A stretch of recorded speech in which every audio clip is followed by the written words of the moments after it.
Agora a gente vai falar sobre alguns algoritmos de otimização e também e sobre o mini-batch gradient descent também, que é bem interessante e faz parte de um algoritmo de otimização. E principalmente por causa dele é muito importante esses 3 algoritmos de otimização aqui também. O que é o mini-batch gradient descent? Como eu disse mesmo, métodos de aprendizagem profundos precisam de muitas instâncias para o treinamento. Mas essas grandes quantidades de instâncias pode fazer com que uma época gaste muito tempo a ser treinada. Como você tem que fazer 1000 épocas, você vai demorar muito de passar de uma época para outra. E, de certa forma, isso pode demorar muito mais para o método de gradiente descendente fazer cada uma de iteração e aprender mais. A ideia do mini-batch é você pegar batches aleatórios do seu treino e com esses batches aleatórios você fazer rodar o algoritmo com quantidade menor de instâncias e cada passo você conseguir movimentar um pouco e se aproximar mais do nosso ponto ótimo. Isso é interessante, isso é muito bom também para a questão de memória também. Então a ideia é que para cada época do treino você vai pegar um batch aleatório XB e YB e fazer o forward propagation, o backward propagation e a atualização dos pesos como da forma normalmente. Mas a ideia aqui é justamente isso, você vai atualizar os pesos com mais frequência e aí você vai tender a chegar mais rapidamente ao mínimo.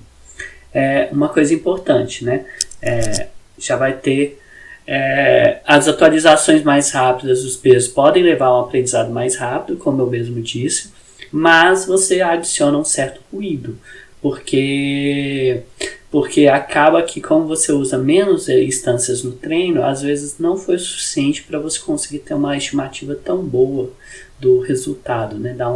Pode dar um certo underfitting, certo superajuste nesse treino, alguma coisa assim, e você não conseguir de certa forma aprender algo.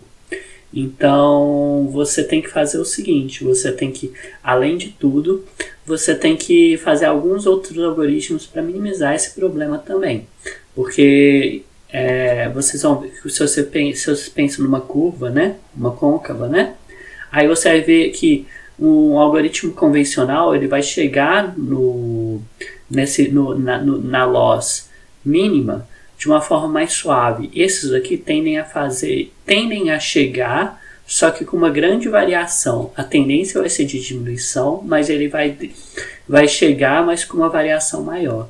E a gente tem alguns algoritmos para minimizar isso, que é usado também. O tamanho do mini-batch é outro parâmetro. A gente tem que analisar o tempo de execução e armazenamento. Por exemplo, é possível armazenar tudo em memória? Se for, às vezes você nem precisa usar o mini-batch, porque o mini-batch diminui se o tempo de execução for rápido, para um batch só, né?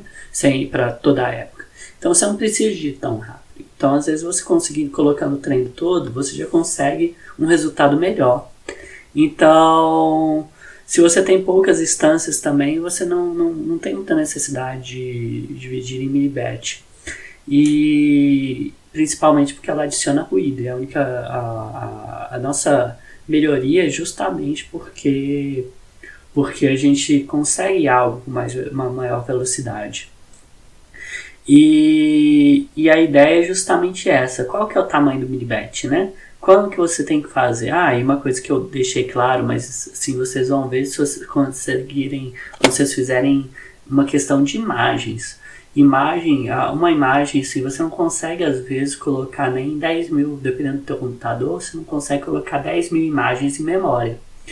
Então, muitas vezes, quando você está trabalhando com imagens, a questão de armazenamento é crítica, não só o armazenamento da memória secundária, mas também principal. Como você vai alocar toda a memória principal, às vezes não vai caber tudo, não vai caber todo o teu treino em memória principal. E o mini-batch é muito bom para isso, porque aí você consegue diminuir para um valor que caiba em memória principal. Então, como que você varia o tamanho? Você pode falar, assim, entre aspas, pior das hipóteses, né? Mas a hipótese mais extrema é você colocar uma instância só, que é chamada Stochastic Gradient Descent. A grande desvantagem disso é que daria muito ruído e não vai ter um benefício que também eu não falei da vetorização. Lembra, assim, a gente comentou que provavelmente o Python, outras linguagens que usam Deep Learning, elas usam vetorização, que é uma técnica que otimiza a multiplicação de matrizes vetoriais e vetores na CPU ou na GPU. E você usar esse benefício da vetorização só vai ter se você tiver uma quantidade mínima, né, de instâncias. Então, se você tem um batch muito pequeno, ou seja, só de um, principalmente só de um, você não vai ter o benefício da vetorização. E geralmente é escolhido em valor de potência de 2, entre 2 a 5 e 2 a 10. Então, geralmente você faz um valor em potência de 10 mesmo para você usar. Por que potência de 2? Potência de 2, se querer falar errado. Porque por alocação de memória, etc., né, se usa muito a base 2.